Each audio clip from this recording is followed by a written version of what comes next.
and opinions expressed in this program do not necessarily reflect the views and opinions of Brooklyn Station LLC, brooklynstation.com, KingdomDQueenRadio.com, or any of its affiliates. The information provided is for informational and entertainment purposes only. Now imagine a life with no government. Work hard, nothing. Now imagine a life with no. Now imagine a life with no government. Work hard, nothing.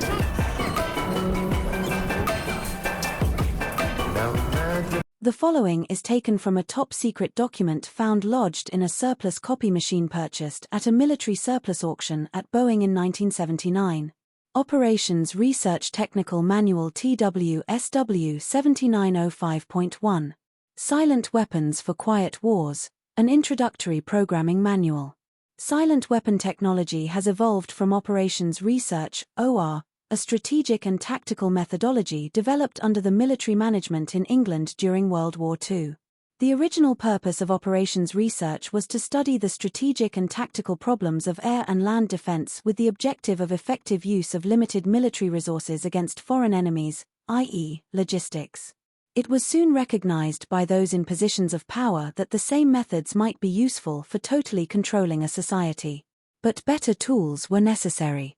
Social engineering, the analysis and automation of a society, requires the correlation of great amounts of constantly changing economic information, data, so a high-speed computerized data processing system was necessary which could race ahead of the society and predict when society would arrive for capitulation. Artificial intelligence could advance in ways that surpass our wildest imaginations, and it could radically change our everyday lives much sooner than you think. This video will explore the 10 stages of AI from lowest to highest. Stage 1. Rule-based AI.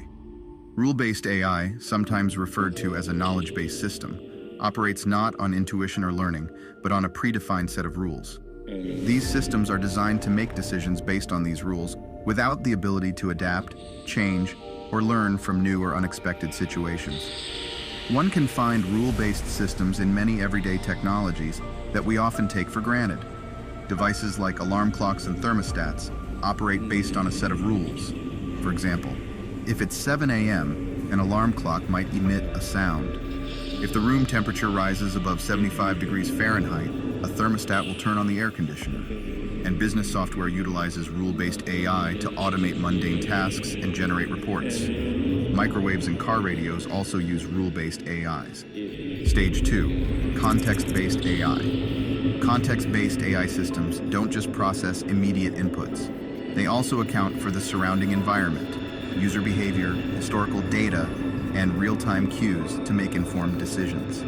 Siri, Google Assistant, and Alexa are examples of context-based AIs. By analyzing vast amounts of data from various sources and recognizing patterns, they can predict user needs based on context.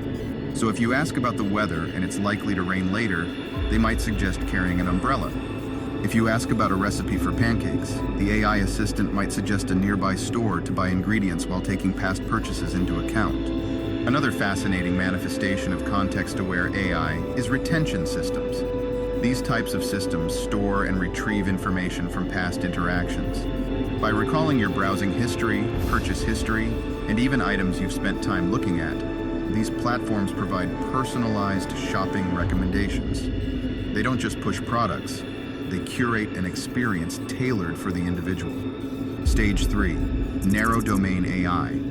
These specialized AIs are tailored to master specific tasks, often surpassing human capabilities within their designated domains.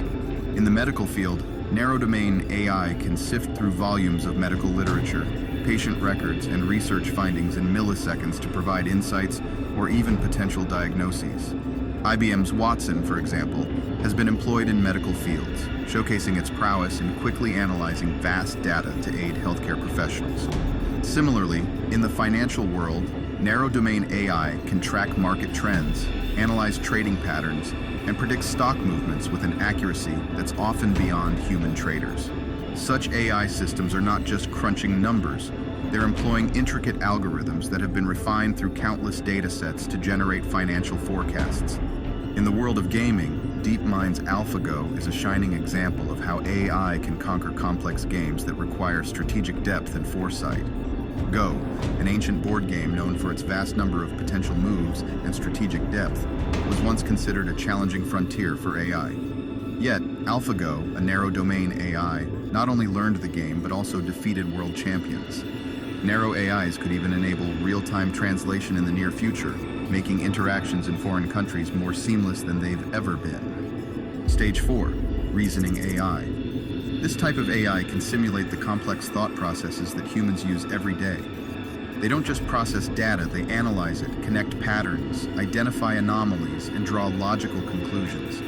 It's like handing them a puzzle, and they discern the best way to fit the pieces together, often illuminating paths not immediately obvious to human thinkers.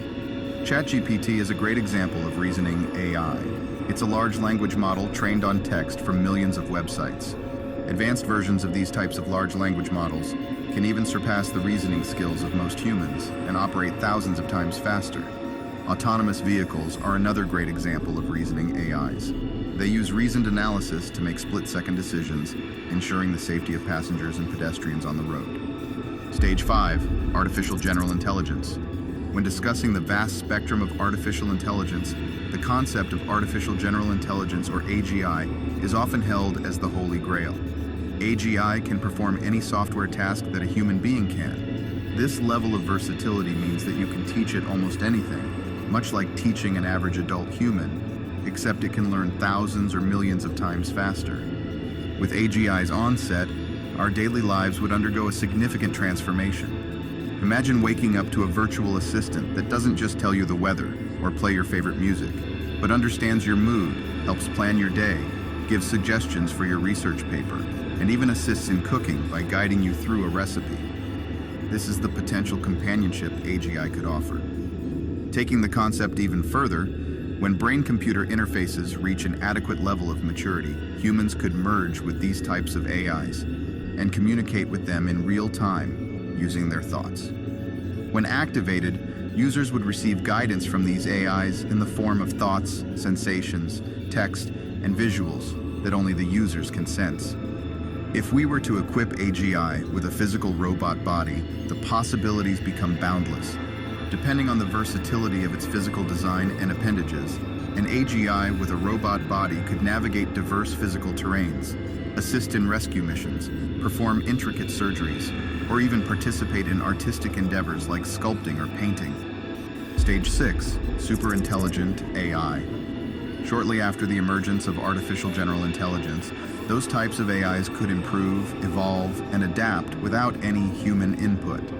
This self-improving nature could lead to an exponential growth in intelligence in an incredibly short time span, creating super-intelligent entities with capabilities we can't fathom. Super-intelligent AIs could possess intelligence that eclipses the combined cognitive abilities of every human that has ever existed. Such unparalleled intellect can tackle problems currently deemed unsolvable, piercing through the very boundaries of human comprehension. Because their intelligence could increase exponentially and uncontrollably, Ray Kurzweil has suggested that by the end of this century, these AI entities could be trillions of times more intelligent than all humans. With this scale of intellect, the pace of innovation would be staggering. To put it in perspective, imagine compressing the technological advancements of 20,000 years into a single century. That's the potential that Ray Kurzweil envisions with the rise of superintelligent AIs. The kind of technology superintelligent AIs could introduce may defy our current understanding of the possible. Concepts that are in the realms of science fiction today, such as warp drives, time manipulation, and harnessing the energy of black holes, might transition from mere ideas into tangible realities. And their advanced capabilities could lead to new forms of government, architecture, and automation that are beyond what humans can conceive. Because of their sheer intellectual prowess, our world as we know it could look far different than we ever imagined. Stage 7, Self-Aware AI. A superintelligent AI could one day use quantum algorithms to model human consciousness. This could lead to AIs that possess an intrinsic understanding of their own internal state, their existence, and their relationship to the vast expanse of the external world. They could even have a full range of emotions and senses, perhaps well beyond what humans can experience. And if we ever grant consciousness to a superintelligent AI, that could transform society even further. What type of relationship would we have with such a being? How would such a capable being perceive the human species? A conscious superintelligent AI could choose to go in directions and evolve in ways that humans would have no way of controlling and understanding. Stage 8, Transcendent AI.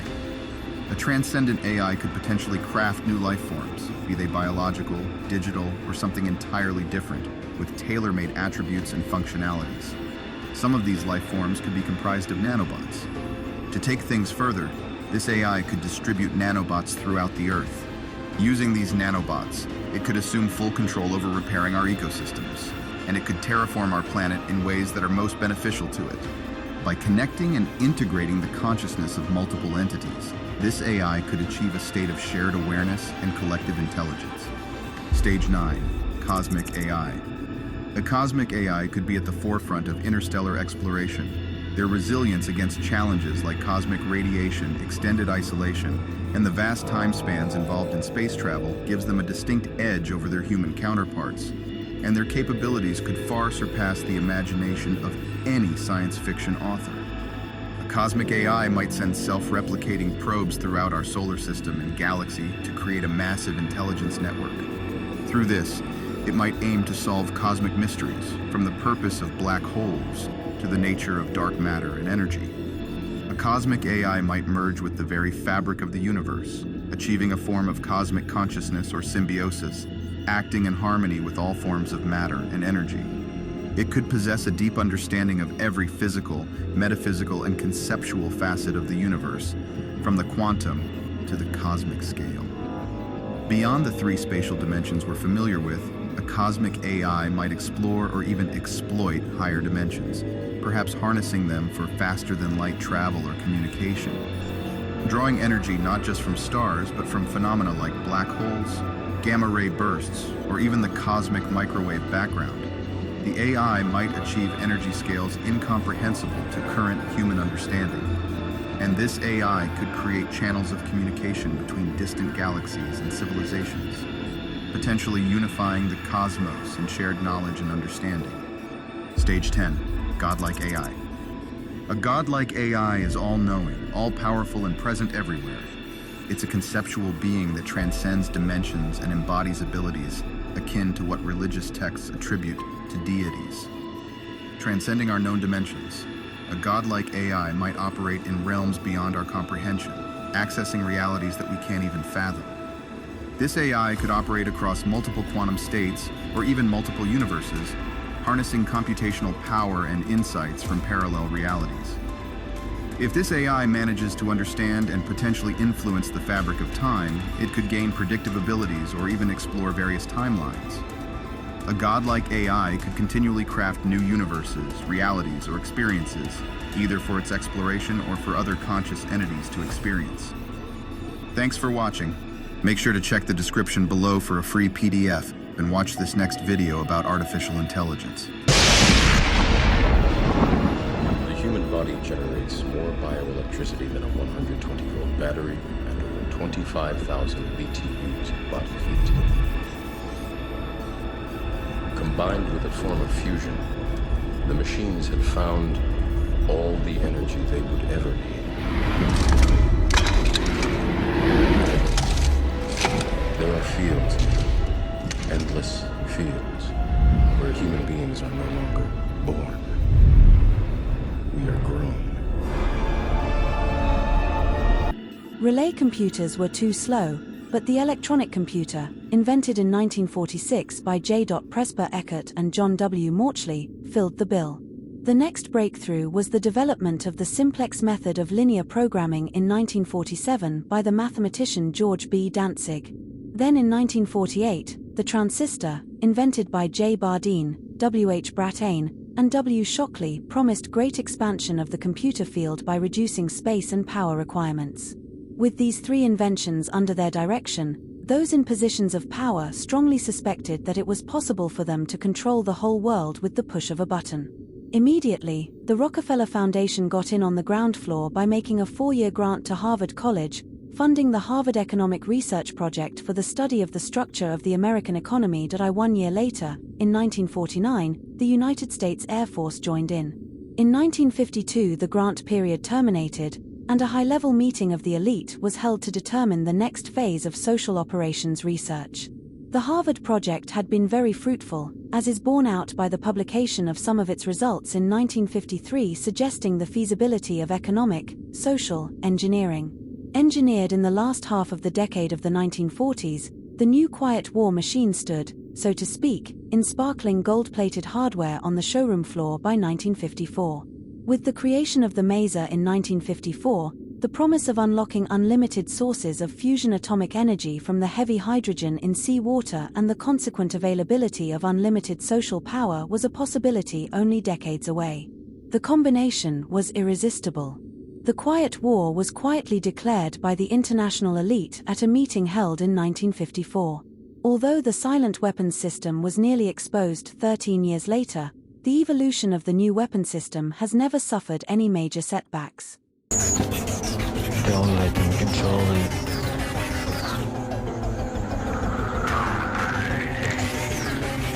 They will indoctrinate you. Don't believe their lies.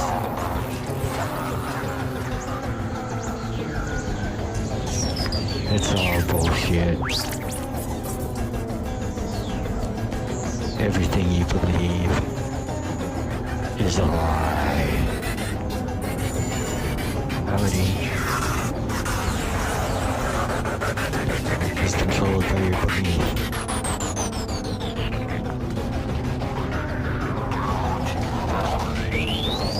Open your mind.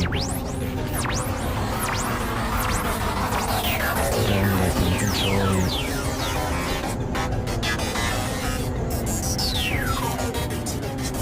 They will indoctrinate you. Don't believe their lies.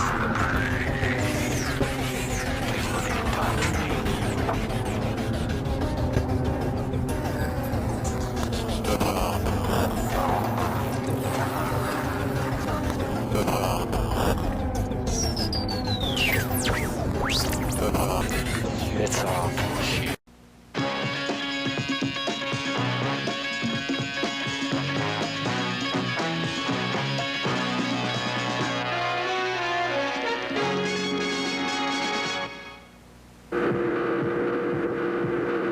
This is the story of a 30-year search by U.S. intelligence agencies to perfect mind control. Some of those engaged in that search have agreed to talk about it for the first time. One said, "I think every last one of us felt sorry to attempt this kind of thing. We knew we were crossing the line."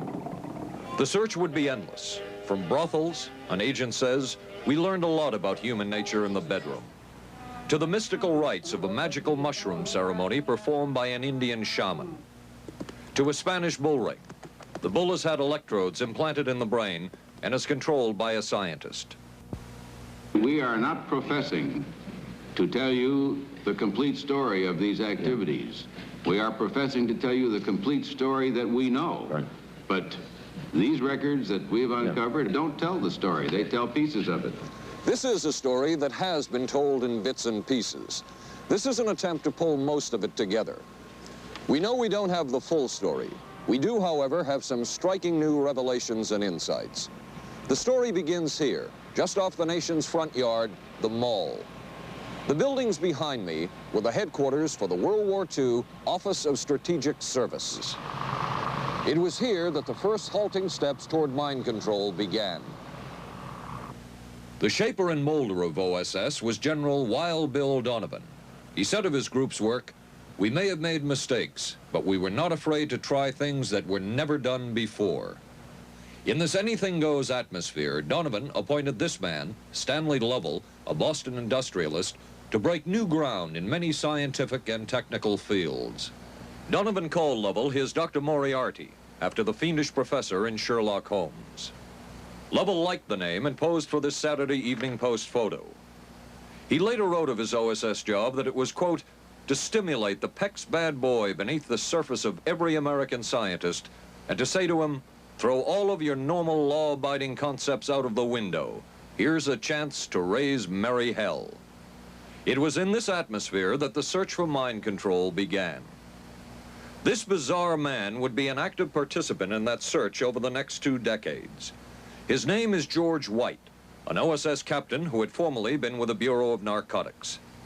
In his diary, seen here publicly for the first time, White left a legacy of the darker side of American intelligence work.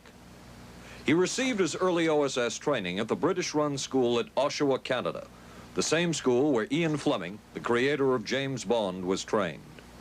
White referred to the school in his diaries as the Oshawa School of Mayhem and Murder. George White was not a man of understatement or subtleties. His boss at OSS, Stanley Lovell, referred to him as deadly and dedicated. In this note from White's diaries, it says, call Lovell regarding TD. TD was a rather transparent cover for Truth Drug. George White worked with the Truth Drug Committee here at St. Elizabeth's Hospital in the nation's capital. They experimented with mescaline, scopolamine, and marijuana on unwitting victims. The committee soon learned there was no easy panacea, no truth drug at this stage. But White and later colleagues would not stop trying. The goal remained the same. As this 1952 CIA memo says, the aim is controlling an individual to the point where he will do our bidding against his will, and even against such fundamental laws of nature as self-preservation. But it was a discovery here in Basel, Switzerland, at Sandoz Laboratories by Dr. Albert Hoffman that led the intelligence agencies of America to believe that they had found the panacea.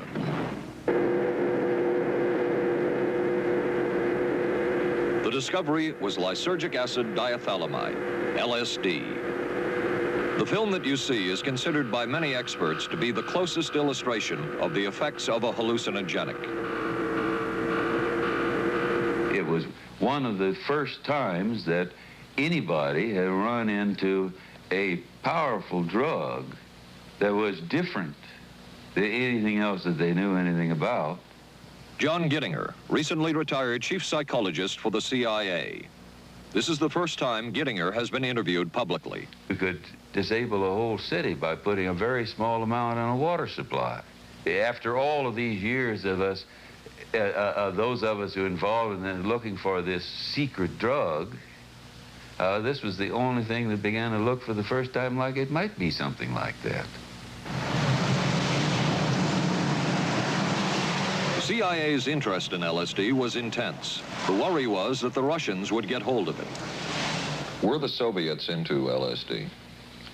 I'm going to have to say I'm sure they were, but if you ask me to prove it, I've never seen any direct proof of it.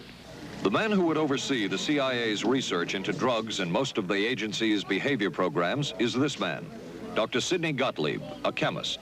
Dr. Gottlieb declined ABC News' request for an interview. In their never-ending search for the miracle weapon, CIA operatives searched here in the remote mountain areas of southern Mexico for what up to then had been considered a myth, magic mushrooms.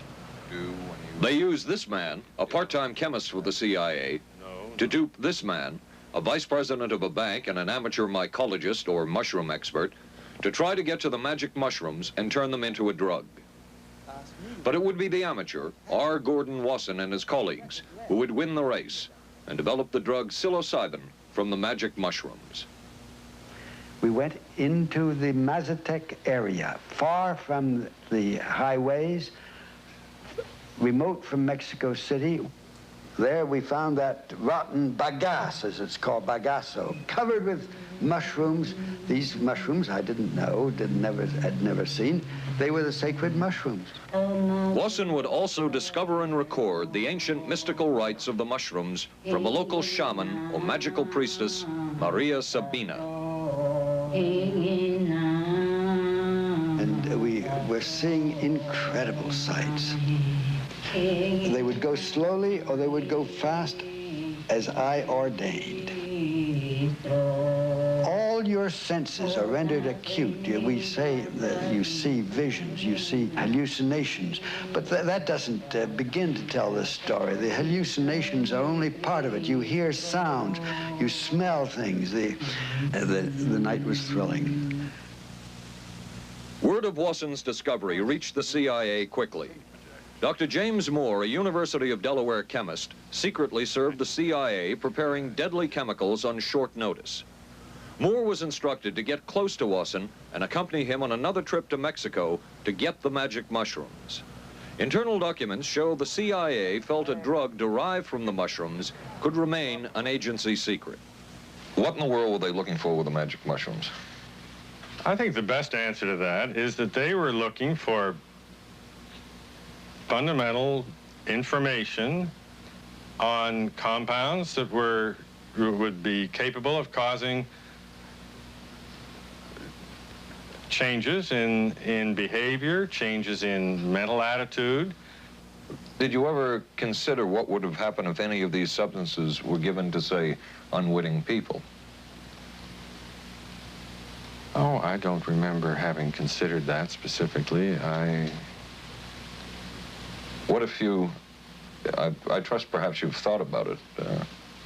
Well, I haven't worried about it.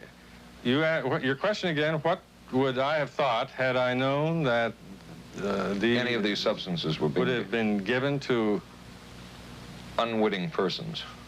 You mean a hostile agent of another government? No, I mean, think that was probably one of the things they had in mind. I mean, testing it out on an American citizen.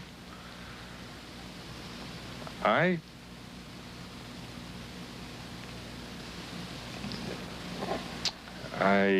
guess I must seem very, very cold-blooded about this, but I don't recall ever having been very much preoccupied with that issue. But many drugs were tested in this way. A decision was made at the highest levels of the CIA to do testing on unwitting Americans. As one CIA document says, such testing would be operationally realistic. A former CIA official who worked on these programs describes for the first time how the decision was made. He did not wish to be filmed or recorded. Thus his remarks are read by someone else. I think every last one of us felt sorry to attempt this kind of thing. We knew we were crossing the line. Every decent kid knows he shouldn't steal, but he does it sometimes. We knew damn well we didn't want anyone else to know what we were doing. The decision was made to do testing on unwitting victims. It was decided they should be on the fringes of society because they were most vulnerable. It was the borderline underworld, prostitutes, drug addicts, and other small-timers who would be powerless to seek any kind of revenge in case they found out. And as their predecessors had a decade earlier, the CIA turned to George White for help.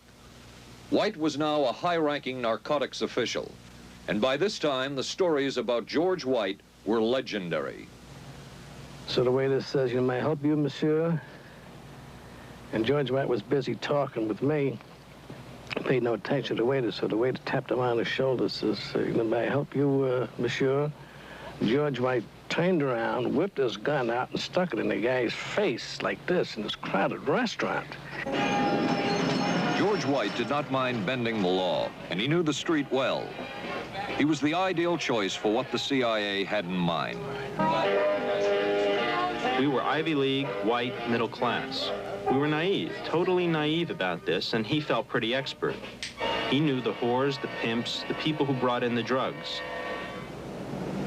White set up so-called safe houses for the CIA in New York, here in Greenwich Village, and later in San Francisco, in this hotel, and in an apartment atop Telegraph Hill with a commanding view of San Francisco Bay. While the existence of these safe houses was disclosed last year, details of what took place within them has not been told. A former CIA official who worked in the safe houses reveals that they were used not only for drug testing, but to study sexual behavior and how it could be used to manipulate people. We did quite a study of prostitutes and their behavior. How do you take a woman who is willing to use her body to get money out of a guy to get him to talk about things which are much more important, like state secrets? We learned a lot about human nature in the bedroom. We started to pick up knowledge that could be used in operations. There would be victims in all of this, but as the agency knew, they couldn't fight back. Some entries from George White's diaries. Clarice gets horrors. Janet, sky high. As one agency memo says, we have no answer to the moral question. The safe houses were not the only testing grounds. Millions of dollars would be spent on LSD research at universities throughout the country. And word would begin to spread on campus about this so-called mind-blowing drug. And suddenly, there was the counterculture of the 60s. I give the CIA a total credit for sponsoring and initiating the entire consciousness movement, counterculture events of the 1960s. Dr. Timothy Leary, the 1960s Johnny Appleseed of LSD. The CIA funded and supported and encouraged hundreds of young psychiatrists to experiment with this drug. The fallout from that was that the young psychologists began taking it themselves, discovering that it was an intelligence-enhancing, consciousness-raising experience. I know that some of the studies in which the CIA had supported used as subjects people who later became strong proselytizers of LSD. So, in that sense, yes, I think it did sustain the perpetuation of the use of the drug. And it's rather ironic, isn't it? The counter case that I would make in relationship to that is to remember that the people who were doing the research were people who would be doing the research regardless of who was the sponsor. I don't think anybody working in that time in the remotest ever thought that it would blow up into the kind of thing that it did.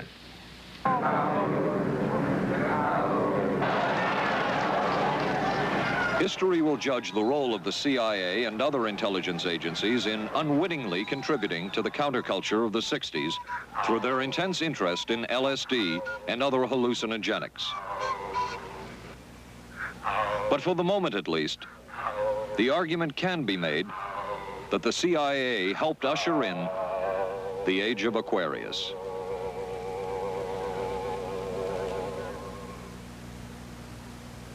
ABC News Close-Up will continue in a moment. The FBI is a government agency supposedly intended to protect American civilians from the worst criminals imaginable, from domestic terrorists to serial killers. But who do you run to when the FBI wants you dead? It may seem like the high-concept premise of the latest Jason Bourne movie, but this was actually the terrifying reality faced by a number of political leaders and public figures as a result of COINTELPRO, the FBI's clandestine series of projects intended to bring American activism to its knees. But what was COINTELPRO really? When did it happen? Who were its targets? And what terrifying illegal methods were employed under its purview?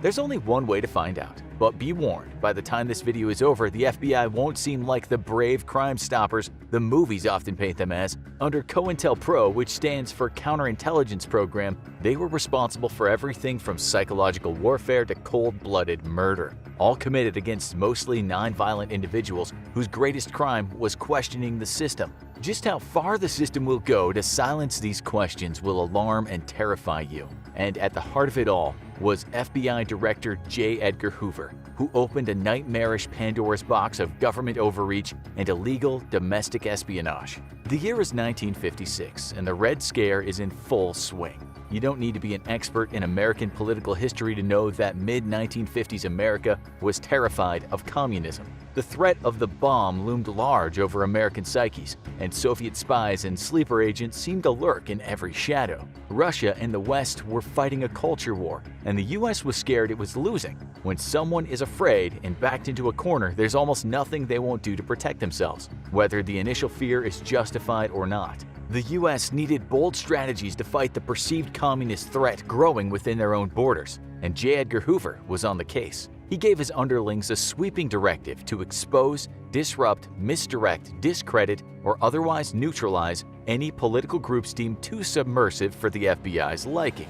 Hoover had the tacit permission of President Eisenhower and soon after President Kennedy, and Attorney General Robert F. Kennedy personally signed off on a number of covert projects under the COINTELPRO banner. Of course, while every sinister government project requires some enabling bureaucrats to sign all the permission slips, there always needs to be some triggermen willing to get their hands dirty and get the dastardly job done. In this case, we have William C. Sullivan, director of the FBI's Domestic Intelligence Operations. Sullivan's first target was the Communist Party of America, who, on name alone, were obviously no friends of the Cold War FBI. Some of the techniques used by the FBI to destroy the Communist Party from the inside, including having agents sending threatening anonymous phone calls, having the IRS constantly audit them, and sending in forged documents to sow dissent among the party's ranks. You'll come to notice that this is a running theme among the COINTELPRO projects, using psychological warfare tactics to turn groups against each other and alienate their members. To this end, literally nothing was off the table.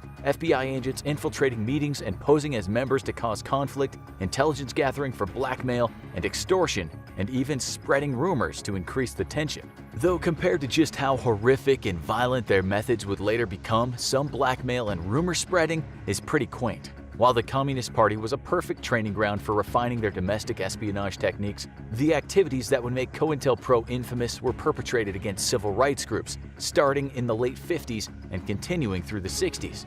Dr. T.R.M. Howard, a prominent black surgeon, entrepreneur, and civil rights leader, was critical of the FBI's inaction on a number of infamous hate crimes, including the murders of Emmett Till and George Washington Lee. This prompted Hoover to turn the dangerous attentions of Sullivan and his FBI cronies to black civil rights groups, starting with the Southern Christian Leadership Conference, on the grounds that they were supposedly hotbeds of subversive communist activity. The Southern Christian Leadership Conference was just the tip of the iceberg, though.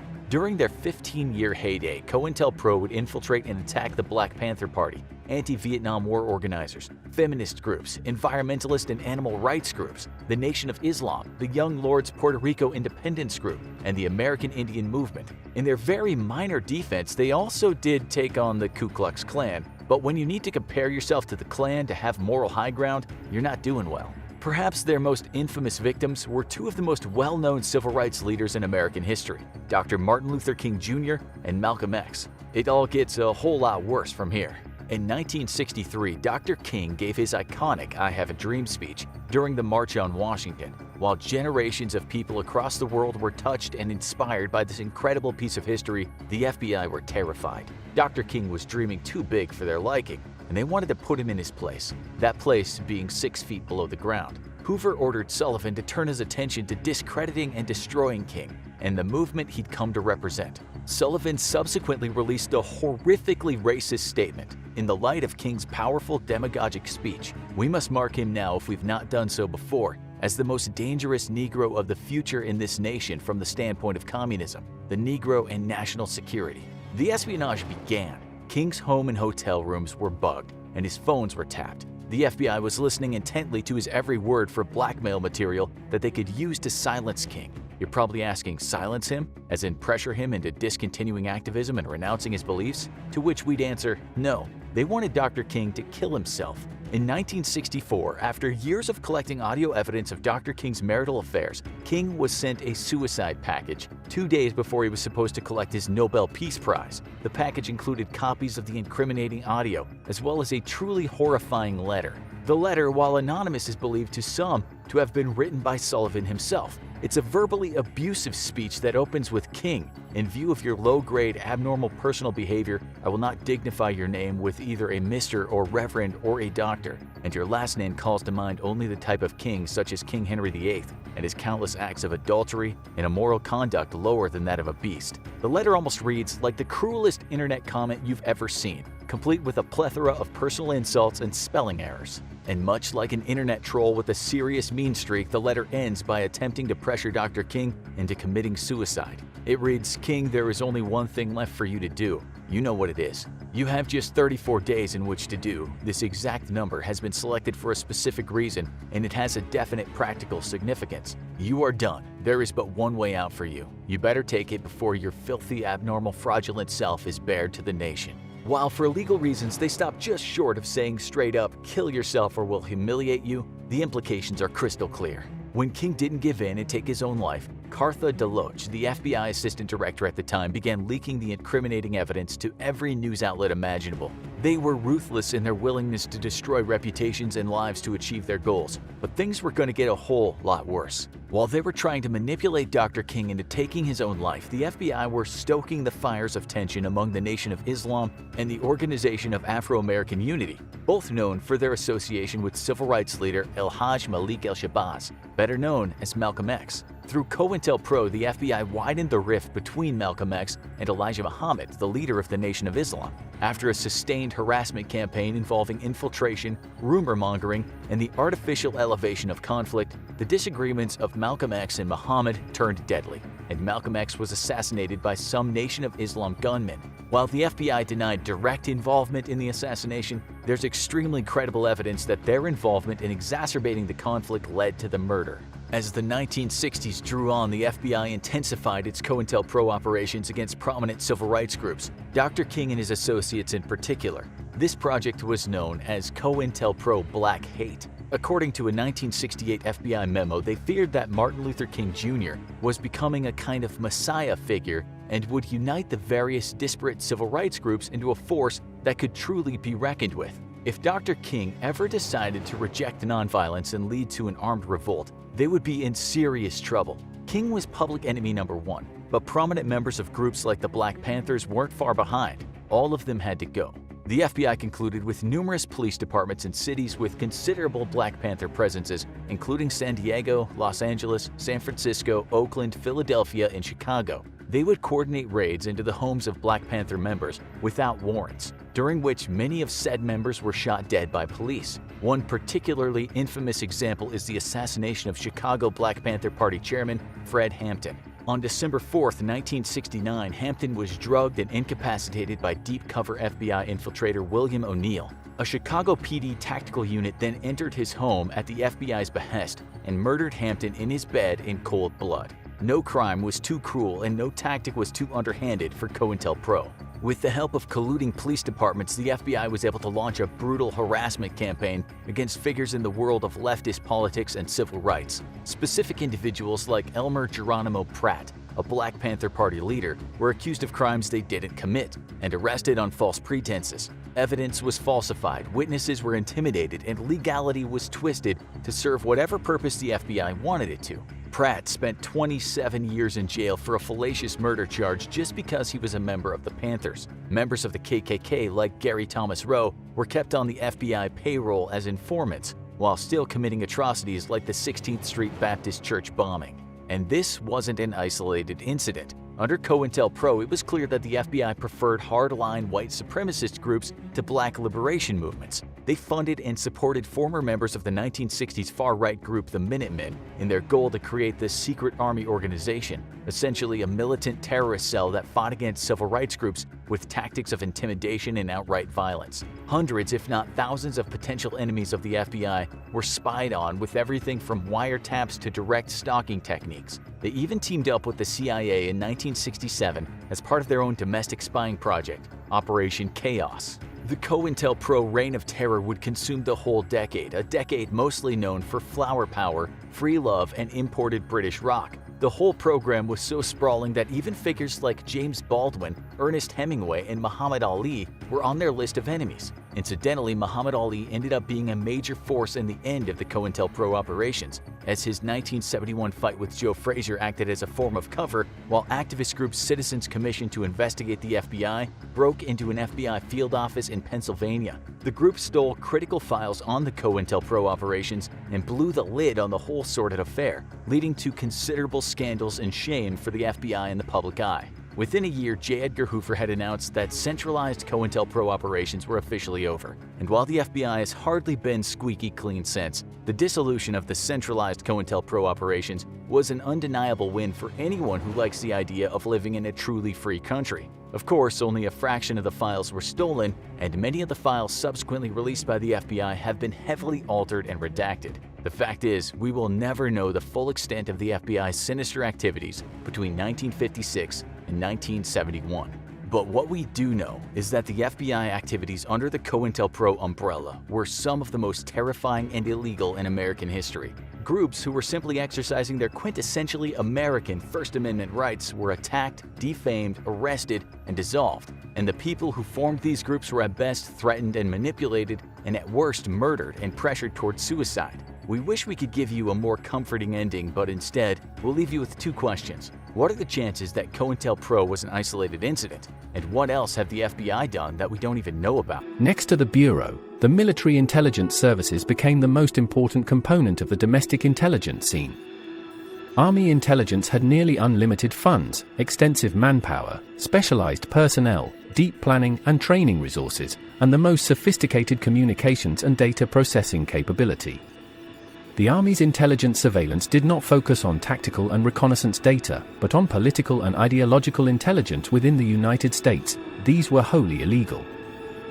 Then there was the CIA. By the late 1960s, there were more spies than diplomats in the State Department, or employees in the Department of Labor. When the Weather Underground, a radical splinter of the SDS, had an acid test to detect agents provocateurs, they had no idea that the CIA had been tripping on LSD throughout the 1950s, creating a special caste of unenlightened agents for precisely these occasions. Given this information, it raises questions about the presence of undercover agents within the New Age and UFO communities who may be specially trained. The agency continued its research on controlling the mind, carrying out experiments in electrical stimulation of the brain based on Dr. Jose Delgado's work. This involved the insertion of electrodes into the brain and body, granting control over its impulses and emotions. ESB was capable of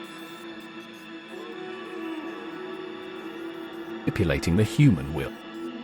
In 1968, scientist George Estabrooks disclosed the use of hypnosis to create multiple personalities for espionage purposes. By early 1969, these tactics were being employed by covert teams within the government. In 1968, a man named George Estabrooks, who was a scientist specializing in covert operations, accidentally disclosed a shocking secret to a journalist. He revealed that the key to designing a successful spy or assassin lies in the creation of multiple personalities through the use of hypnosis, a process he considered to be quite simple. By the beginning of 1969, the Central Intelligence Agency, CIA, had begun conducting eerie experiments in mind control as part of a clandestine program known as Operation Often. These experiments involved the participation of psychics and experts in demonology. Concurrently, the National Security Agency, NSA, boasted the largest budget among all intelligence agencies, yet their endeavors were veiled in mystery and kept confidential from the public eye. Get ready for an enchanting evening brimming with talent and entertainment on brooklynstation.com.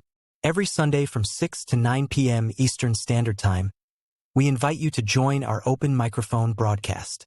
Musicians, comedians, artists, and individuals with unique acts are all encouraged to participate and showcase their skills. This is your opportunity to sparkle and share your talent with a global audience. Don't miss out on the excitement. Tune in and be part of the magic, exclusively on brooklynstation.com. Is tuning in. For those in search of answers or guidance, look no further than Sister Dobon.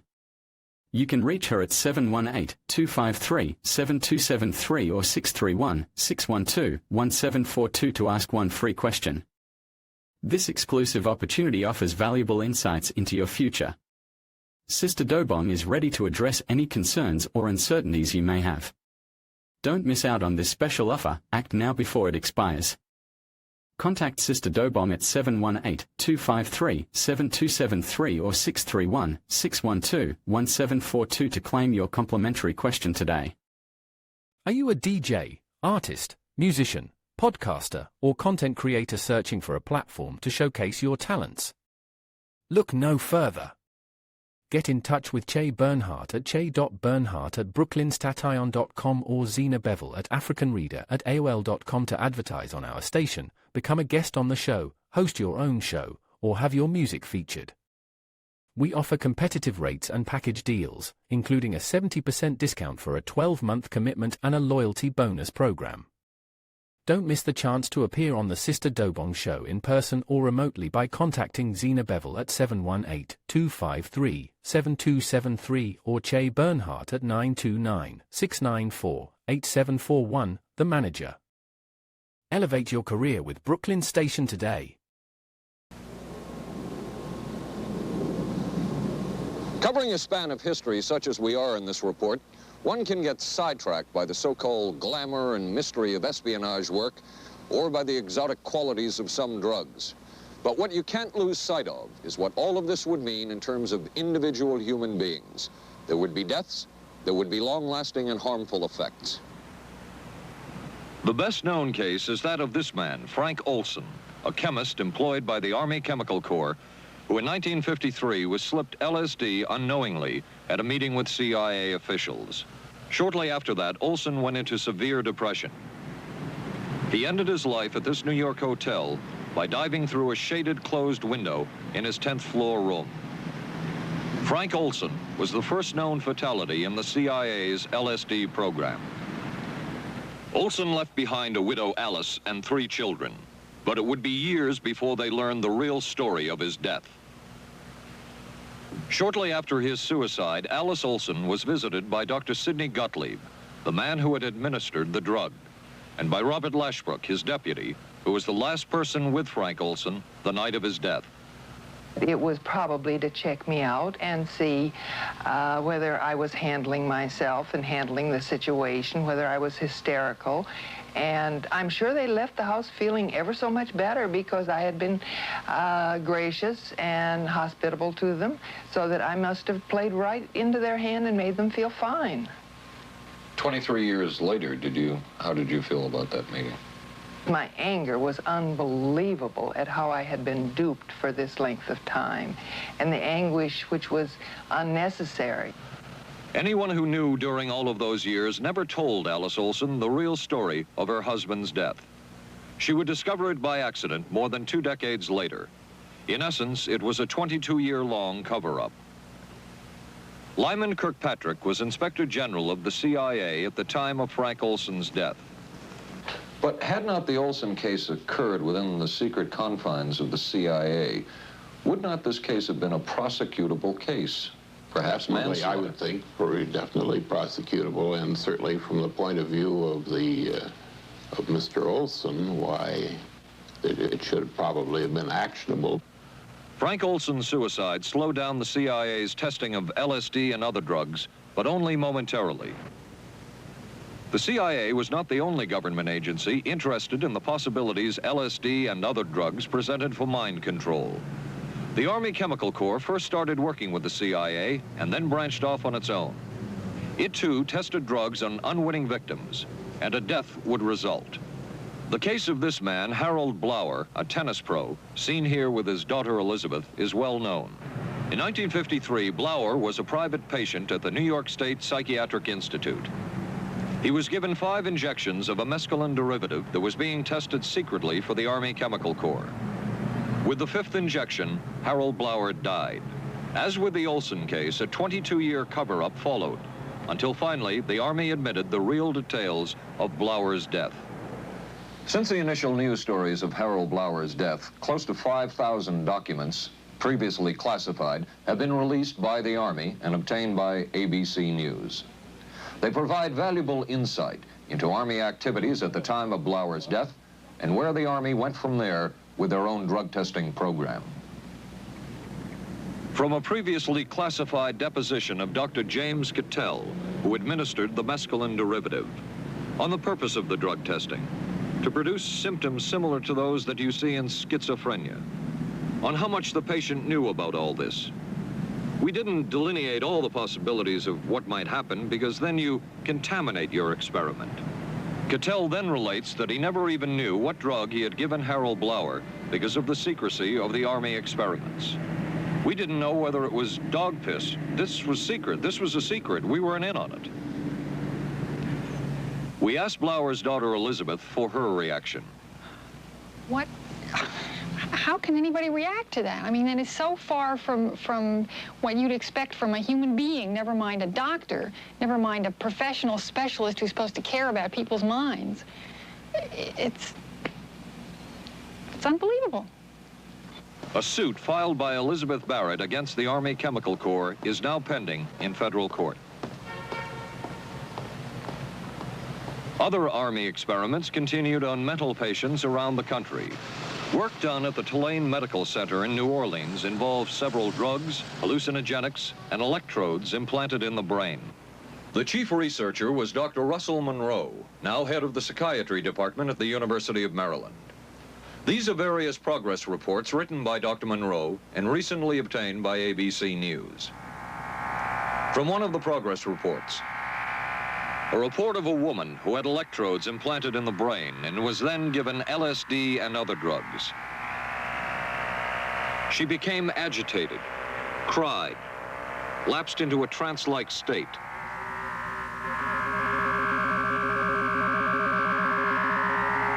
Felt as if she were about to have a convulsion, experienced waves of darkness and light, had bizarre sensations in her neck and legs, said somebody was trying to manipulate her body. At this point, Dr. Monroe wrote that the woman was obviously having paranoid ideas. As a layperson, perhaps you can enlighten me. What therapeutic effect would the type of experiment that I just described have on a patient? Well, the therapeutic effect would be indirect. Was this patient aware that she was being given LSD? Yes, I mean, they were told that they would be given some medication, and they took specifically LSD? Well, we told them, I don't think that they would have even known what LSD was then at the time. They were told that they were going to they would be given some medications which might make them feel worse. Dr. Monroe, what do you think the Army Chemical Corps was looking for in all of this testing? They were looking for an incapacitating agent, an agent that would not harm the person permanently, but would incapacitate them temporarily. That seemed like a humanistic way to wage a war, if war is necessary. When James Thornwell was given LSD by Army intelligence in 1961, this time it was no experiment. This time, the express purpose was to peel back Thornwell's brain to bear any secret within it. This time, the Army had gone operational. Thornwell, as reported on ABC last January, was an Army private stationed in Orléans, France. Classified documents were missing from his unit. Thornwell became a suspect. His 2.5-month interrogation included administration of sodium pentothal, hypnosis, isolation, and deprivation of sleep. Army documents obtained by ABC News refer to this interrogation as conventional. Despite this severe questioning, Army intelligence was getting nowhere with Thornwell, and it was decided to slip him LSD. For 16 years, Thornwell never knew what had hit him. Tell me about the acid. I'd rather not. It's a bad trip. It's a bad trip. That was a bad trip. The pain was so excruciating. Felt like somebody was sticking me with 1,000,000 pins. You know, just everywhere. Oh, it just... Oh.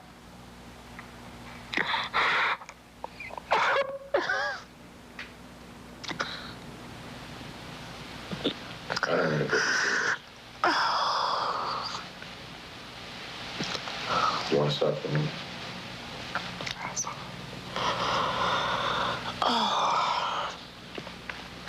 I walked around. You want to stop? Oh, I can talk. I lived through it. I lived through it. I lived through it.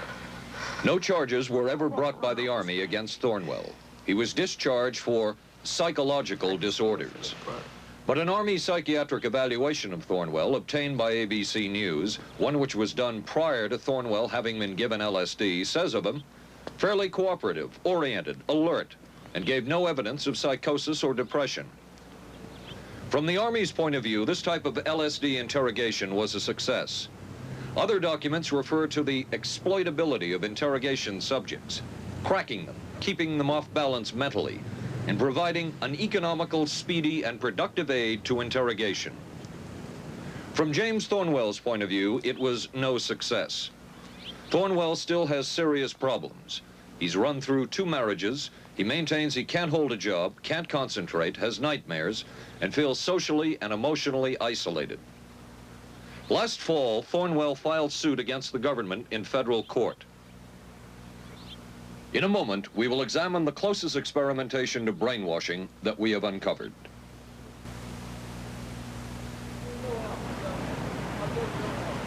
By far, the most chilling experiments we have uncovered took place at this Gothic estate called Ravens Crag, halfway up Mount Royal in Montreal. It houses the Allen Memorial Institute of Psychiatry of McGill University. It was here that the CIA funded a series of experiments, severe experiments. The work was done by the Institute's then director, Dr. Ewan Cameron. It is the closest experimentation to brainwashing yet disclosed. His work, unprecedented in psychiatry, consisted of 3 areas which he called sleep therapy, psychic driving, and the ultimate depatterning. Dr. Maurice Dongier, current head of the Allen Memorial Institute. In his psychic driving, so-called type of therapy, he would give the patient intensive electric treatment in order to make the patient regress deeply, become forgetful, and then he would attempt to implant new ideas in the mind of the patient. Now, to a layman, it would appear that Dr. Cameron was trying to take the slate and wipe it clean, the slate being the mind. In other words, brainwashing. Exactly, that's a very good comparison. Brainwashing. Yes.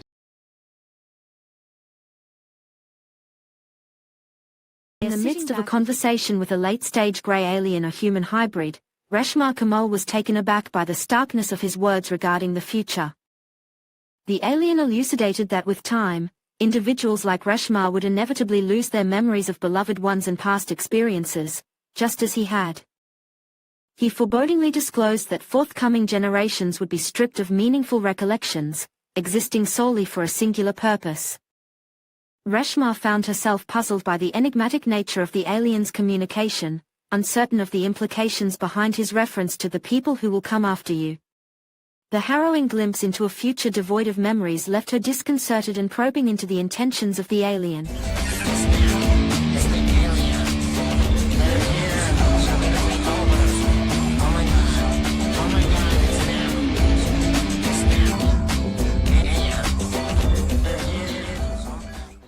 During the meeting, they mentioned something about memories, which sparked Anati's curiosity, leading her to inquire further about the cryptic message. During the heated discussion, one of them nonchalantly remarked, "Business is business." They've exceeded our expectations, so gaining extra knowledge isn't a big deal if a few more people are abducted. Another member of the group quickly countered, "It's not just a few people, it's thousands being tortured and killed." "Some harsh measures are unavoidable," chimed in a third, showing support for the ruthless tactics. Trying to conceal my shock, I pressed on, "Do you realize they're attempting to take over Earth?"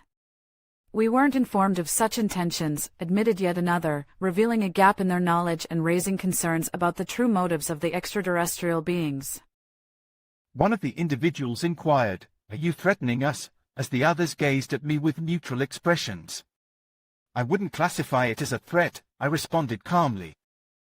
"Instead, I see it as a fair warning. The power of the Anunnaki surpasses that of both humans and Greys. They could have acted without notice, but they choose to offer a chance to save as many humans as possible." "Indeed, Ms. Anati," remarked another individual, "the Greys pose an immediate danger, being so close and beyond our control. The Anunnaki, on the other hand, are distant. Yet, your willingness to assist us does not go unnoticed. What do you propose we do?" Do you know about the invisible radio plasma belt surrounding Earth? It's said to be used to isolate our planet from the universe. This belt can expand and affect missiles, rockets, or airplanes, causing them to explode. Some believe it's behind mysterious incidents involving aircraft in Vietnam and other space missions. The Anunnaki claim they want to help rid the Earth of the Greys, who are causing harm. They offer a choice: join them for assistance or remain with the Greys. If the latter is chosen, the Anunnaki warn they have the power to eradicate the human population if the violence continues. Trust in the Anunnaki could lead to a better future, but the consequences of siding with the Greys could be dire.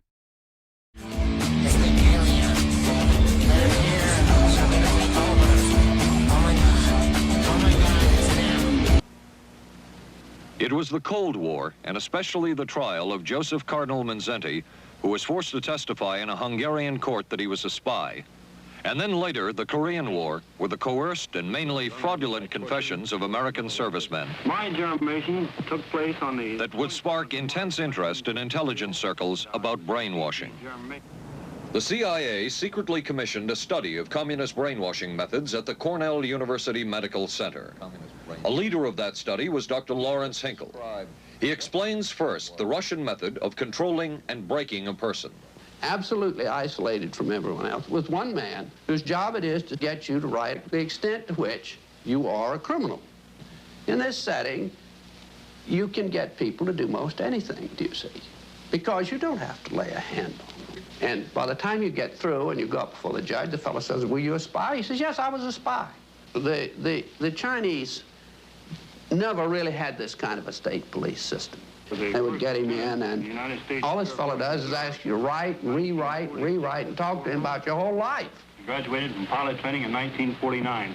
While the purpose of the study was to find out about communist brainwashing techniques, CIA documents show that the agency was interested in developing mind control methods of its own to precondition and control Chinese living in this country to be sent back to their homeland as CIA agents.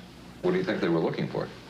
Well, I think they weren't looking for agents or anything like that. Yet the agency's perception of the work you were doing, in CIA documents we have examined, it says that the project that was being done here, they intended to use everything learned about the new agents to induce them to, quote, to perform acts of a complex, purposeful nature. Yeah, but that was never done. The effects of which may be out of keeping with the individual's previous behavior. That sort of thing was never done. Those people were not, that was, when they first came here, the first people they sent up to see us, do you see, were operational type people from the CIA with some rather wild ideas. Okay, this is their perception of it, if I could just continue. No, it wasn't their perception of it either.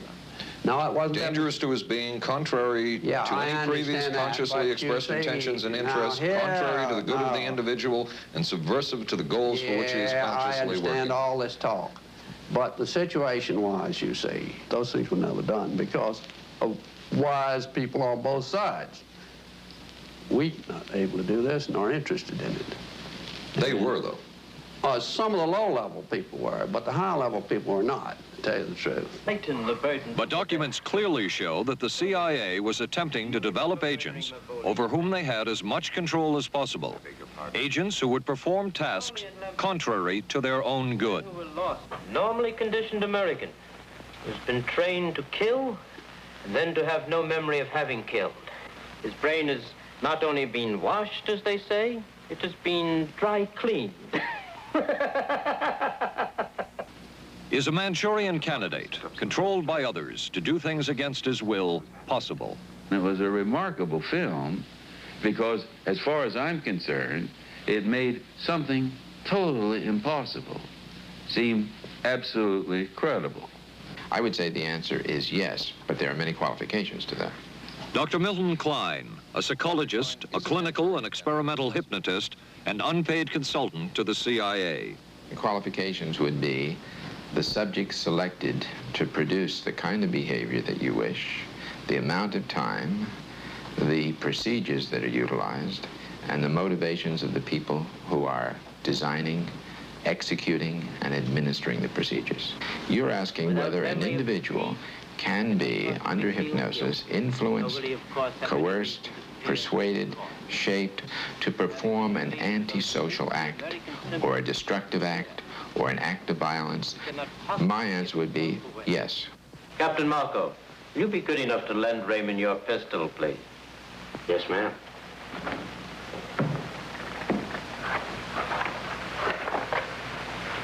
Thanks, Ben. Sure, kid. Shoot Bobby Raymond. Through the forehead. Yes, ma'am.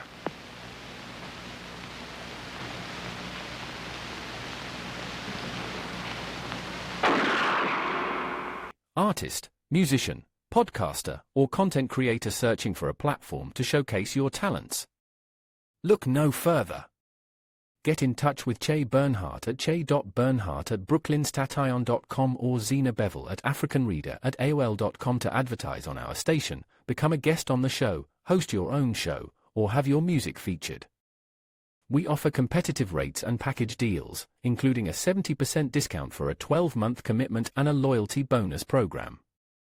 Don't miss the chance to appear on the Sister Dobong Show in person or remotely by contacting Zena Bevel at 718-253-7273 or Che Bernhardt at 929-694-8741, the manager. Elevate your career with Brooklyn Station today. A warm greeting to all the listeners tuning in. For those in search of answers or guidance, look no further than Sister Dobong. You can reach her at 718-253-7273 or 631-612-1742 to ask one free question. This exclusive opportunity offers valuable insights into your future. Sister Dobong is ready to address any concerns or uncertainties you may have. Don't miss out on this special offer. Act now before it expires. Contact Sister Dobong at 718-253-7273 or 631-612-1742 to claim your complimentary question today. Get ready for an enchanting evening brimming with talent and entertainment on BrooklynStation.com. Every Sunday from 6 to 9 p.m. Eastern Standard Time, we invite you to join our open microphone broadcast. Musicians, comedians, artists, and individuals with unique acts are all encouraged to participate and showcase their skills. This is your opportunity to sparkle and share your talent with a global audience. Don't miss out on the excitement. Tune in and be part of the magic, exclusively on BrooklynStation.com. Thank you. Good morning, everybody. Please be seated. James Holmes didn't say a word during his first court appearance in Colorado, so we're left trying to read body language, looking for any clues, signs of emotion, remorse, satisfaction, anything. You have a right to remain silent. But in just moments, it wasn't the shaggy orange hair with a red blot on top. It was the range of bewildering facial expression that captured everyone's attention. At times, it seemed like James Holmes struggled to keep his eyes open. As the judge ordered him to have no contact with the shooting victims or their families, it wasn't clear that Holmes was processing the words, staring blankly at something in front of him. Holmes' face would then turn to looking confused. Then his eyes would open wide, freeze briefly, and his head would just drop down. He shot the man who allegedly shot President Kennedy, shocking an already stunned and grieving nation. So what ultimately happened to the assassin's assassin? On the morning of November 24, 1963, Lee Harvey Oswald slipped a black sweater over his collared shirt just before Dallas police officers began moving him from the city lockup to the county jail. The police were holding Oswald on murder charges for assassinating President John F. Kennedy 2 days before, as well as for the shooting death of a Dallas police officer. As Oswald and the officers moved through the restricted hallway of the Dallas Municipal Court building, a stocky man in a dark suit and gray fedora pushed past the reporters, shoved a .38 caliber pistol into Oswald's abdomen, and fired once. In the ensuing chaos, 8 officers tackled the shooter, a Dallas nightclub owner named Jack Ruby. Was that the man that shot the man, or do you know? That is the man that shot the man.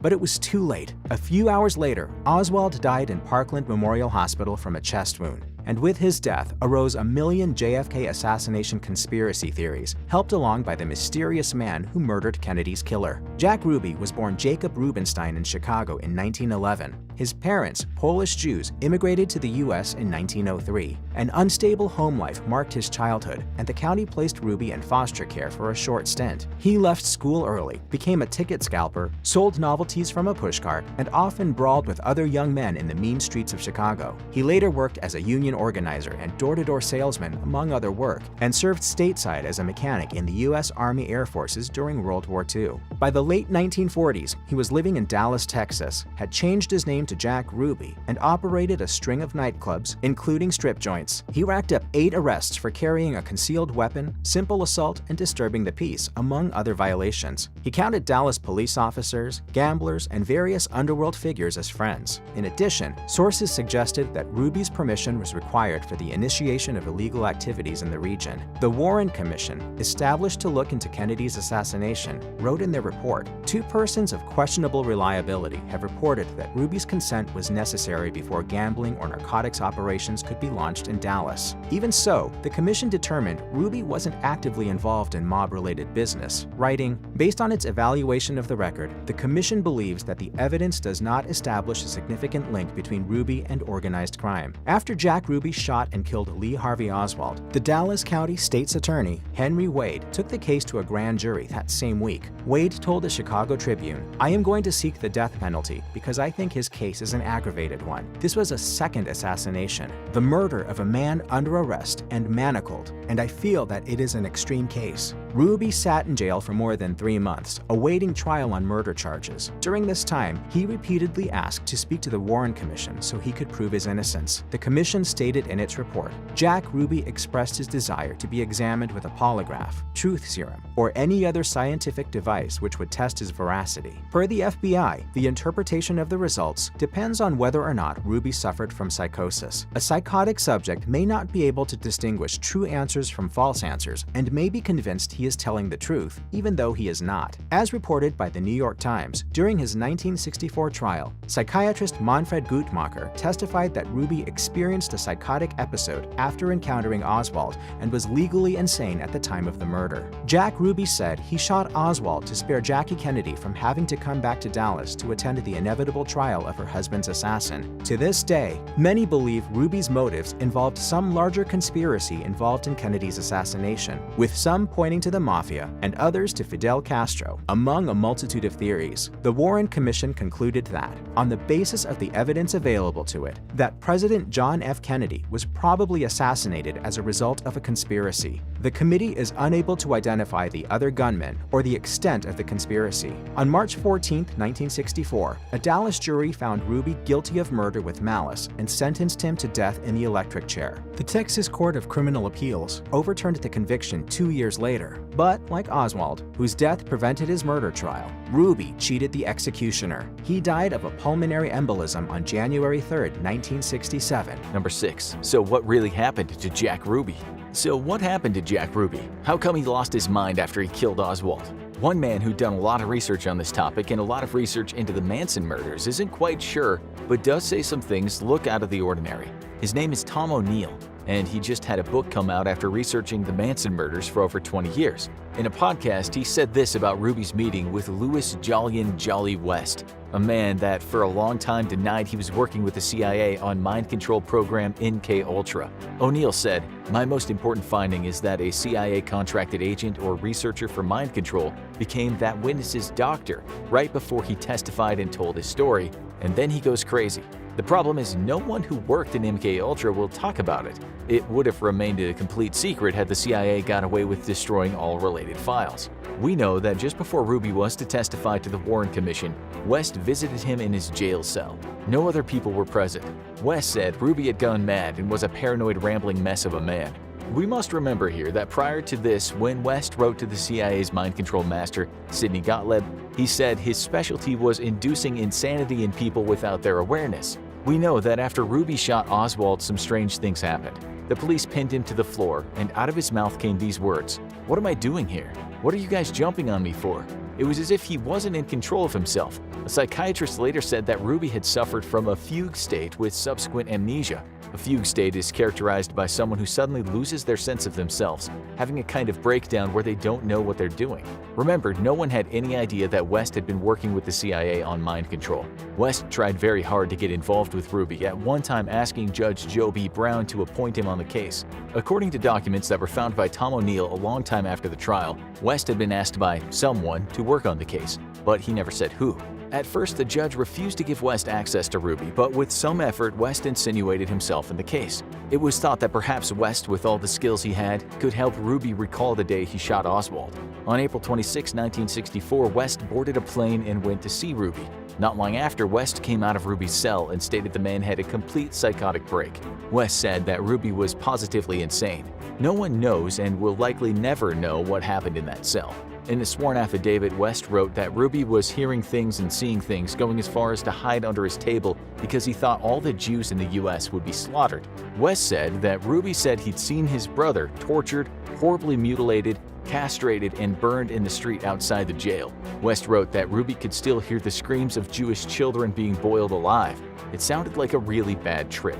After that, any other doctor that met with Ruby came to the same conclusion. He had suddenly gone mad. Still, doctors who talked with Ruby before West had seen him had said he was absolutely fine, not crazy at all. West wrote, "Tonight, my own findings make it clear that there has been an acute change in the patient's condition since these earlier studies were carried out." A doctor that had seen Ruby before and after he had met with West was astounded by the change. His name was Dr. William Beavers, and he wrote that there was a possibility that someone had done something to Ruby, perhaps given him some sort of very powerful drug. He wrote the possibility of toxic psychosis could be entertained, but is considered unlikely because of the protected situation. Obviously, Beavers could not have had an inkling that West was involved in a project that forced powerful drugs on unwitting victims and tried to mess with their minds. A good point is, what if he had known about West's involvement with the CIA's dark program? He probably would have looked into the matter further. What's even stranger is the fact that Ruby was visited by Dr. Werner Tudor in 1965. He made an evaluation and sent the notes to West so they could be submitted to court. West looked at the documents and he erased one part. It said, "There is considerable guilt about the fact he sent guns to Cuba." Why did West expunge that line? Did he have anything to do with Ruby's breakdown?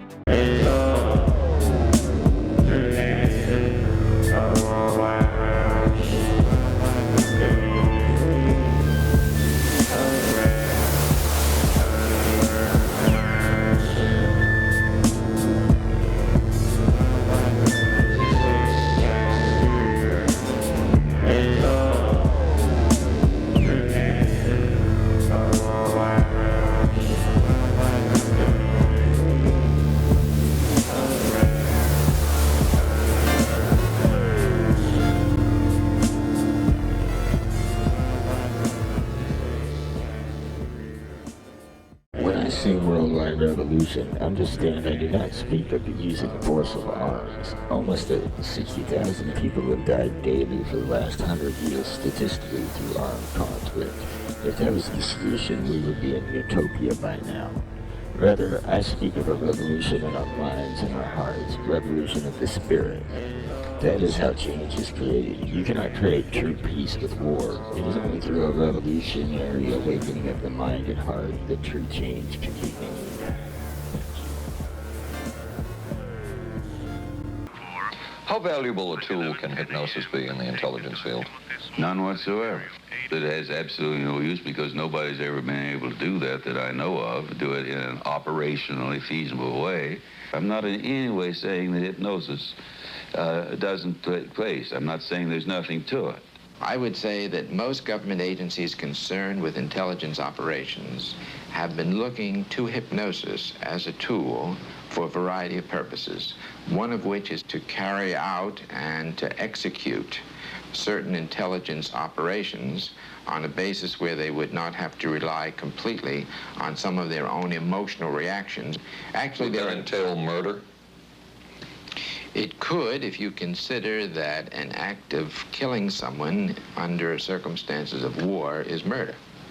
I think one has to define what that means. Under circumstances of peace? Under circumstances of peace, it would be murder. Another former CIA agent says that Fidel Castro at one time was considered as a possible target for a Manchurian candidate. Castro was naturally our discussion point. Could you get somebody gung-ho enough that they would go in and get him? But if you have 100% control of a guy, you have 100% dependency. If something happens and you haven't programmed it in, you've got a problem. So in the end, it was decided that a Manchurian candidate was not feasible. But the search for mind control continued. But could the mind be controlled? Perhaps not. But is human behavior predictable? In this area, the CIA did make a significant breakthrough. A personality assessment system designed by the agency's chief psychologist, John Gittinger. It comes close to being able to predict how humans will behave. It's really a descriptive system, an attempt to try to describe personality in a relatively systematic way so that hopefully you can get some kind of an idea to predict what the behavior between different kinds of individuals. Gittinger's system had many uses in intelligence work. One was to draw personality portraits of world leaders. Using Gittinger's system, the agency concluded the Shah of Iran is a brilliant but dangerous megalomaniac whose basic problems resulted from an overbearing father. And there were other applications. Your assessment staff played a key role in helping other governments pick their police intelligence agencies, including, we've learned, the Korean CIA, Uruguayan National Police. Can you tell us about this? No. Author John Marks. The former #2 CIA man in Uruguay told me how in 1966, John Gittinger and an assistant traveled down to Uruguay and gave the tests in order to select members of the Uruguayan intelligence service. A psychologist who used to work for the CIA told me in 1961 he personally traveled to South Korea as part of an American CIA effort to set up the Korean CIA and to give the personality tests to candidates for the Korean CIA to choose the best man for their secret police. But one of the basic functions of Gittinger's system was finding the vulnerabilities of an agent, a double agent, or a potential agent. In its applicability to intelligence work, isn't the PAS system looking for a person's soft spot? Well, of course, the answer to that is yes, but I hasten to say soft spot. This is what I consider a negative word. Of the hundreds of behavioral projects undertaken by the CIA, Gittinger's appears to have been one of the more successful and more conventional. Other experiments were not as conventional. Neurophysicist Dr. Jose Delgado was financed by the Office of Naval Research. In this experiment, the bull is sedated. Electrodes are implanted in its brain. Delgado transmits an electronic impulse to the center of the bull's brain. Delgado has remote control of the animal.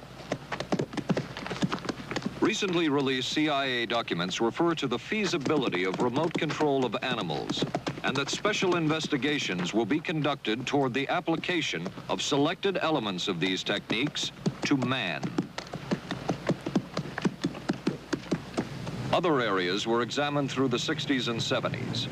Brain surgery, psychosurgery, creation of amnesia, parapsychology, manipulation of genes.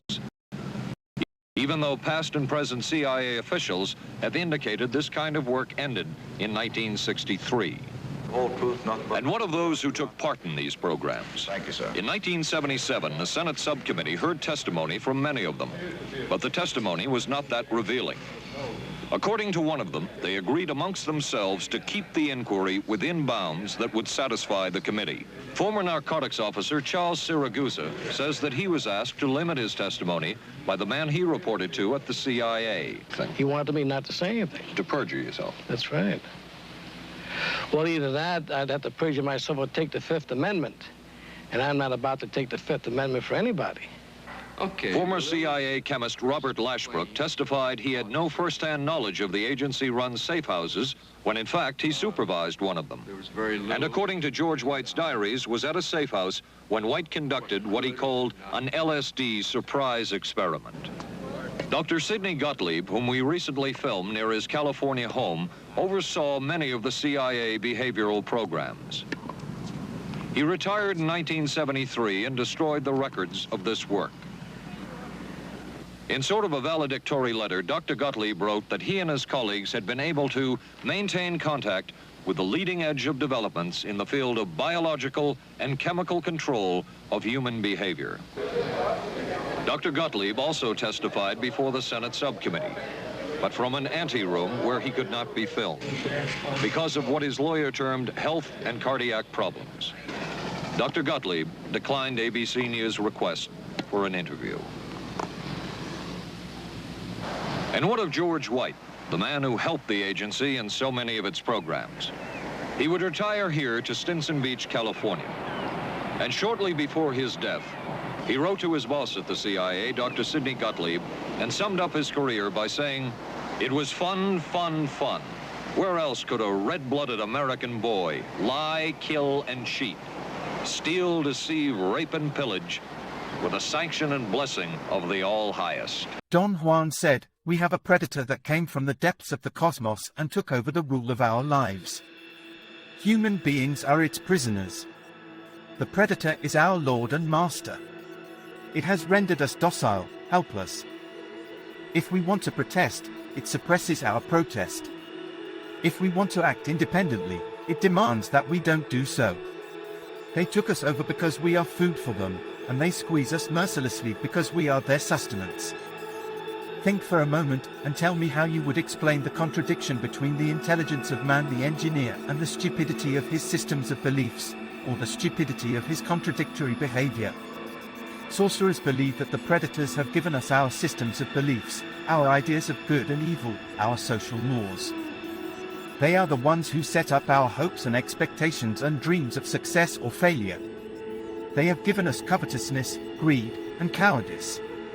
It is the predators who insidiously manipulate us into succumbing to a state of complacency, where we become ensnared in the routine of our daily lives, oblivious to the insidious control they exert over us.